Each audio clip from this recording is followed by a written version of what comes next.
What is up, guys? Welcome back to episode 7 of Sips and Tips.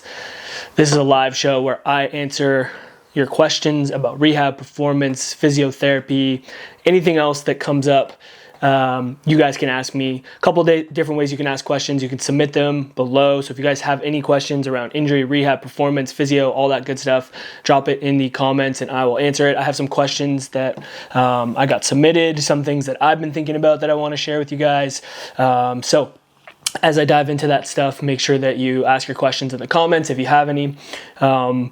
Also, if you guys are just joining for the first time, one thing that we're really trying to do this year with the movement is build up our YouTube channel. So we've been putting out YouTube content consistently since the start of 2025. We just dropped our 3rd episode of Will's Road to 50K series. We're highlighting his journey to his first 50K at Sulphur Springs. We also drop all kinds of other content on there. I will put the recordings of the Sips and Tips episode on our YouTube channel so you guys can go back and watch those if you can't stick around for the whole live show.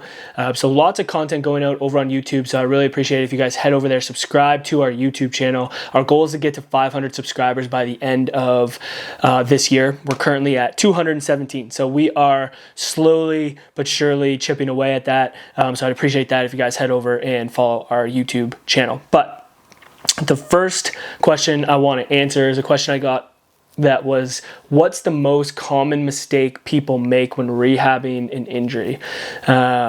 So I think there's a lot of different things that can go wrong when it comes to rehabbing injury, but the overarching thing that I think is people don't embrace the long game of rehab. We all are looking for this quick fix, get rid of our discomfort, improve our mobility, our strength, whatever is limiting us, and get back to what we're doing as fast as we possibly can. And trust me, I relate to this. I'm currently going through an injury. I've been going through an injury since October. Haven't been able to run. I just started running again this week, and it's been going well. But I know what it's like to want to immediately get back to getting into performance, getting into whatever it is that you love to do. But when it comes to injury, I think it's a very important thing is to embrace the long game. And I really do believe the mindset around how you approach rehab is going to be the thing that is going to lead you to the most success.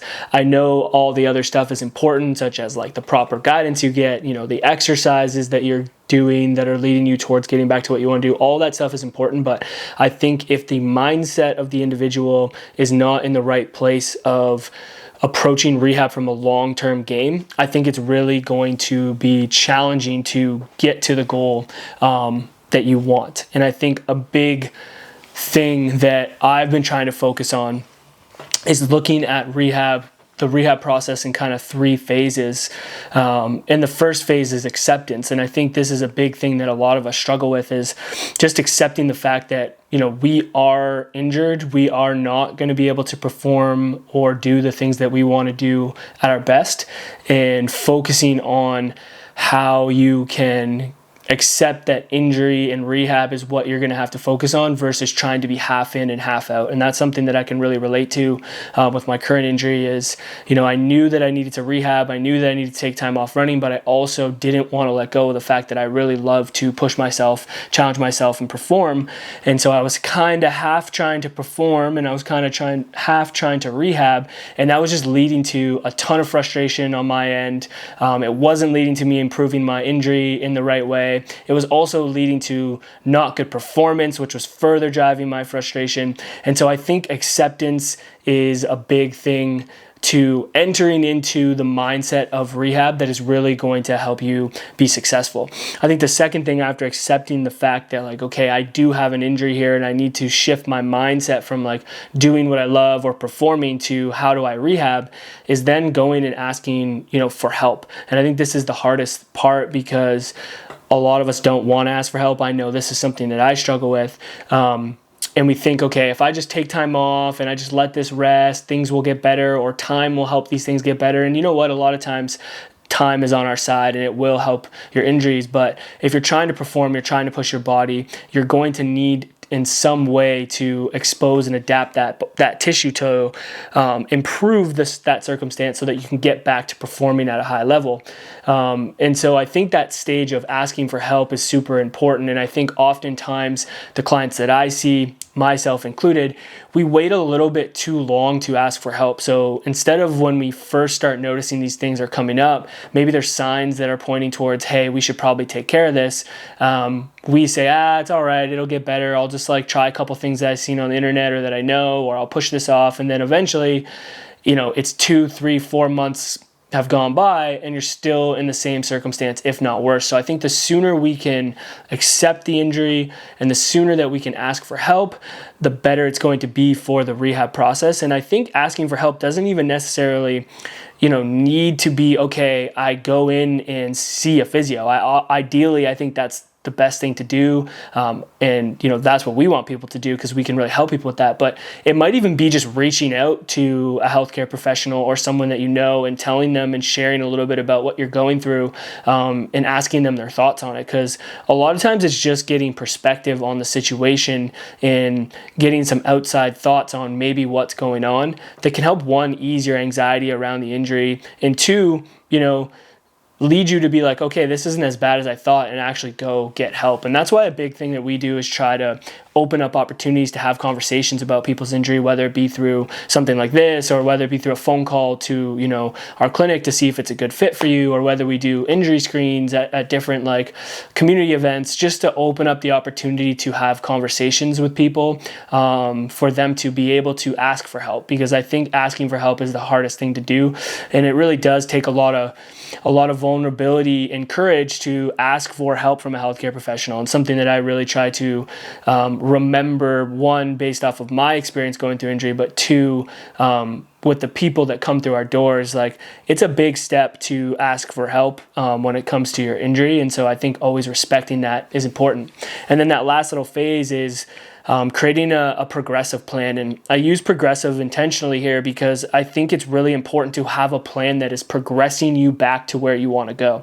I think the biggest mistake I see people make is not having this progressive plan or having a plan at all, and just kind of going through the motion of okay, I think I should be doing this stretch, or I think I should be doing this exercise, or I think that I should try this mobility drill. And have no kind of progression to bridge the gap back to, performance. And I think a lot of people, when they don't get that, whether it's on their own or whether with another healthcare professional, they're kind of left out in an island. They don't really know if they're making improvements. They don't really see the end of how they're actually going to get back to what they want to do. And that's a recipe for just not wanting, to continue. So I think reverse engineering a plan from where do you want to be? In my case, it's wanting to get back to running. Where am I now? I'm not running and I'm having trouble tolerating running type loading. How do I bridge that gap back to being able to run? And what are the steps to get there? And what we really try to do is lay out benchmarks throughout each process of the plan so that the individuals we're working with can see themselves actually making progress towards that injury, towards their goals. So, the first phase might be, okay, being able to tolerate, loading through your leg without much discomfort. Then the next phase may be, okay, you need to be able to tolerate 2 45-minute walks and some pogo hopping before we start a return to run program. And then the return to run program, you have to go through all 10 levels of the return to run program before we say, hey, let's jump into your actual run programming. So there's always kind of phases and steps that are building you towards, that goal and has direction. Because when I started this conversation in this rant, what I was talking about was the long game of rehab. Is I think the biggest mistake is people don't accept that it is going to be a process. It is going to be a long game. And as soon as they hit their first piece of resistance, which is going to happen, you're going to have a flare up. You're going to struggle. You're going to not, accomplish the things you want to accomplish. They quit or they fall off or they say this isn't working for me. When that's just not how it goes. Like, that's just not how rehab goes. That's just not how life goes. So being able to have a plan that guides you and shows you the steps will allow for you to overcome those bumps in the road. And I think as a physiotherapist, and what we really try to do at the movement is we see ourselves as coaches and guiding people through that process and helping them navigate and build the skills necessary to overcome those barriers that show up in rehab. How do you learn how to navigate a pain flare-up? How do you learn how to navigate when you start getting some type of niggle in your performance and implement things on your own so that you don't have to always be relying on someone else to help you? Or how do you actually progress certain types of injuries when it comes to tendons or nerves so that when you have a tendon-related injury in the future, you're able to navigate these things on your own? And we really want to get in people's corner to help coach them along the way because we feel like that's the biggest thing that we can do for people is teach them the skills necessary to navigate injury on their own. So I know that was a long-winded answer to the question, but what's the most common mistake people make when rehabbing injury? I truly do think it's not accepting the long game and having the appropriate mindset of going through the full spectrum of rehab. There's a big difference between you reducing your acute pain and you actually rehabbing and improving your body to get back to performing at the level that you want. And I think honestly, it's one of the biggest disservices we do sometimes is we claim that the thing that we do is reduce people's pain, which that is something that happens based off the process of the rehab principles that we take at the movement, but that is not the goal for us. The goal for us is to try to provide you with the skills, the principles, the tools to be able to navigate rehab and perform better on the other side of it. And by proxy of that, you're probably going to reduce your pain and gain control over it. So I think shifting that mindset around, like, I'm going to a physio to have them reduce my pain, to I'm going to a physio to help them educate me on the principles of how I can manage and overcome this injury and have them have them guide me through that process is the key. All right, that was a big rant, but if you guys have any questions, again, feel free to drop them in the chat. If not, I wanted to hit on a couple physiotherapy myths. I was messing around with chat, and I asked chat, what are some physiotherapy myths that I should address? One of them is, does cracking my joints cause arthritis? The short of it is no. This is a question that I get a lot, like sounds, popping, clicking, these kind of things are very, very common, are very, very normal, and I don't think that they're an indication or something that is going to mean you're going to have injury in the future. I think a lot of times we associate or correlate these things, like if I have popping joints or if I have a cracking joint, that means that even though I don't have discomfort now, in 5 or 10 years from now, I'm going to have to get a knee replacement. That is not the case. We know that that's not the case. There's not always a correlation to those things. Sometimes there are, but a majority of the time on their own, they are not an indication that things are going to be worse or that you're going to be in pain for the rest of your life. We've learned this a lot with imaging around arthritis and degenerative changes. We know that there are people out there that have a ton of degenerative changes on MRI that walk around with no pain, no issues at all. So that means that those things aren't always correlated. Now, sometimes they are correlated and they're important to address, but that is why going to someone to get assessed and identify are those drivers versus really catastrophizing the fact that, you have some cracking, some popping, some degenerative changes is probably a good idea. So I think that's one thing. Are foam rollers and massage guns really effective or just a trend? Yeah, this is a fun question. I think a lot of people rely heavily on those tools, and I do think that they have some type of benefit. I just don't think they're having the benefit that we all think that they are, that they may claim to be having. They're not breaking up scar tissue, they're not rearranging tissue, they're not breaking up your adhesions, they're not lengthening your IT band.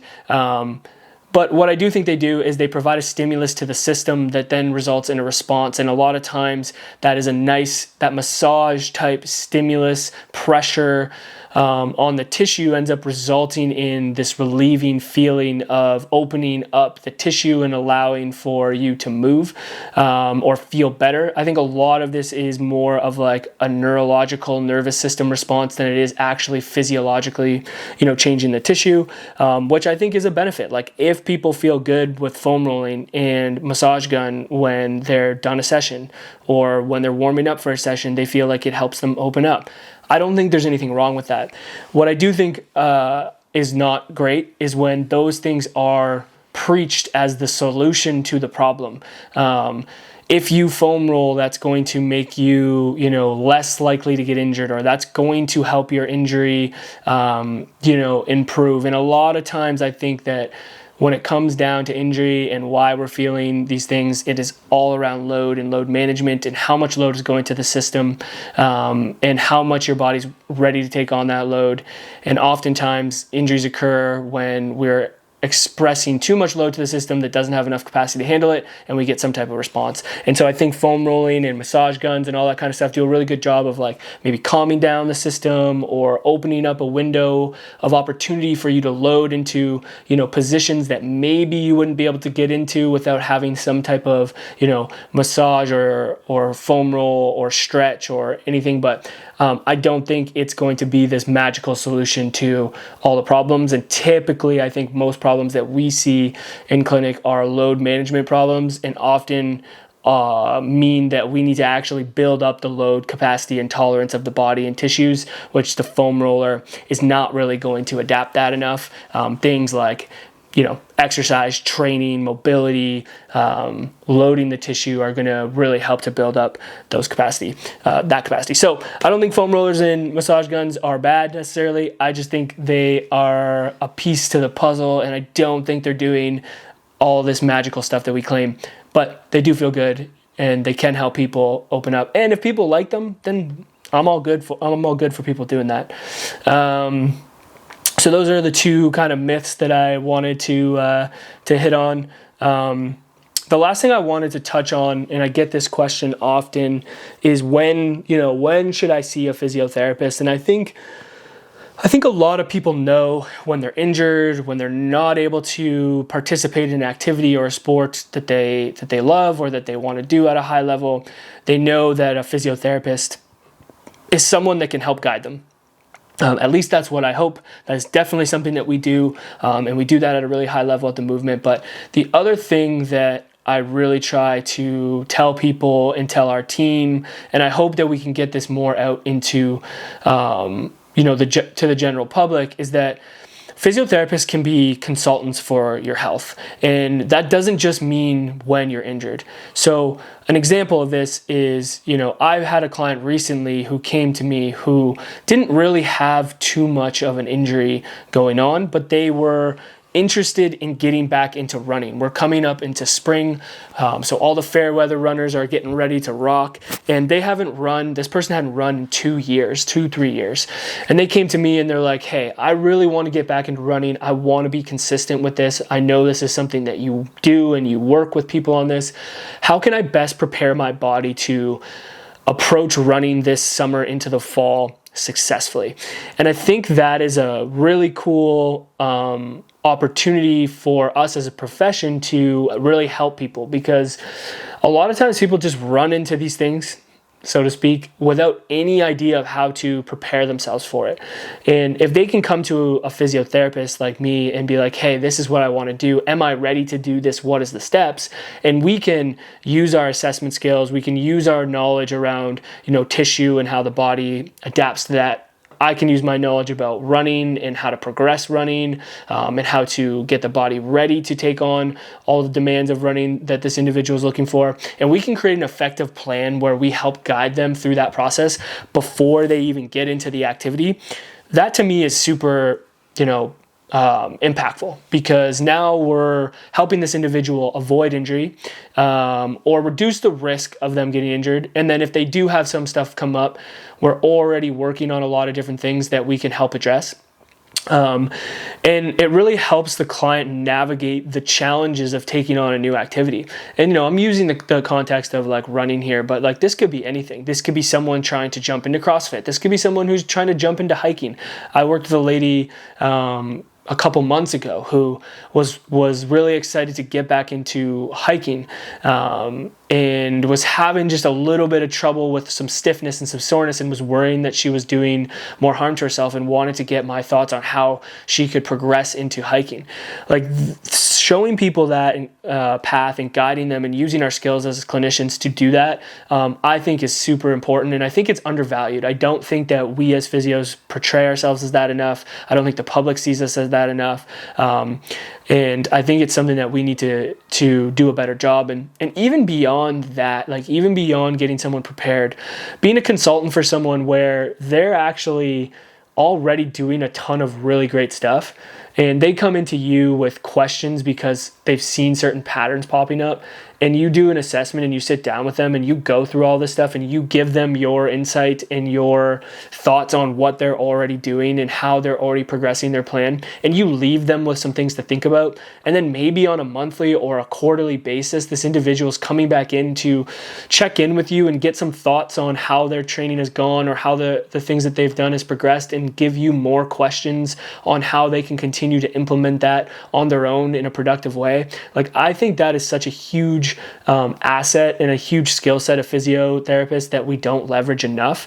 And then what happens with this is that if this person does struggle at some point and they get an injury that they can't manage, you've already have this relationship. They already trust you. You already know what they're doing, and you can simply start to give them guidance on their injury and probably manage it a lot quicker and a lot more productively than if like you weren't doing that for them. So I really try to preach this a lot to our team at the Movement, and I really try to share it as much as I can on these platforms, because I really do think physios sit in a super great opportunity, a super great position to be health consultants for the public. And that doesn't just have to be when they get injured. I'm not denying that we do that at a high level. We really do that. If you have an injury, if you're struggling to get back to something that's meaningful to you that you want to perform at a high level, we can help you. But we can also help you prepare to perform at a high level. We can also help give you insights into how you can continue to prepare and do your thing at a high level. I think there's a ton of value to that. And I really hope we can start shifting this perspective of like what our role is as physiotherapists and clinicians, from I help you reduce your pain to I help empower you to take control of your health. And that's the mission that we're on at the Movement. And I really hope that we continue to see that shift and change. But that's all I got for today. I'm not going to keep ranting. Thanks so much for tuning in, guys. This is episode 7 of Sips and Tips. Having a ton of fun. Looking forward to getting to episode 10. That's a nice little benchmark. So if you guys have questions that you want me to answer on the show, make sure that you send me a DM on Instagram, or you pop in every Thursday at 9 a.m. Eastern time. I'm going to go live with the Sips and Tips episode, and you can ask your questions, and I'd be more than happy to answer them. Like I was saying earlier in the show, we're trying to build our YouTube channel up to 500 subscribers. We're currently at 217. We're putting out a ton of content there on a weekly basis. We just released Will's 3rd episode of Road to 50K series. Been having a ton of fun documenting his journey to the Sulphur Springs 50K, which is going to be his first ultra marathon. We also put out a ton of other content there. So head over there, subscribe. The replay of this episode will go onto our YouTube channel. So if you want to check it out, if you missed it, you can head over there, check it out, subscribe to the channel. But that's all I got for today, guys. Hope you enjoyed this episode. We'll see you next week. Stay caffeinated. Peace.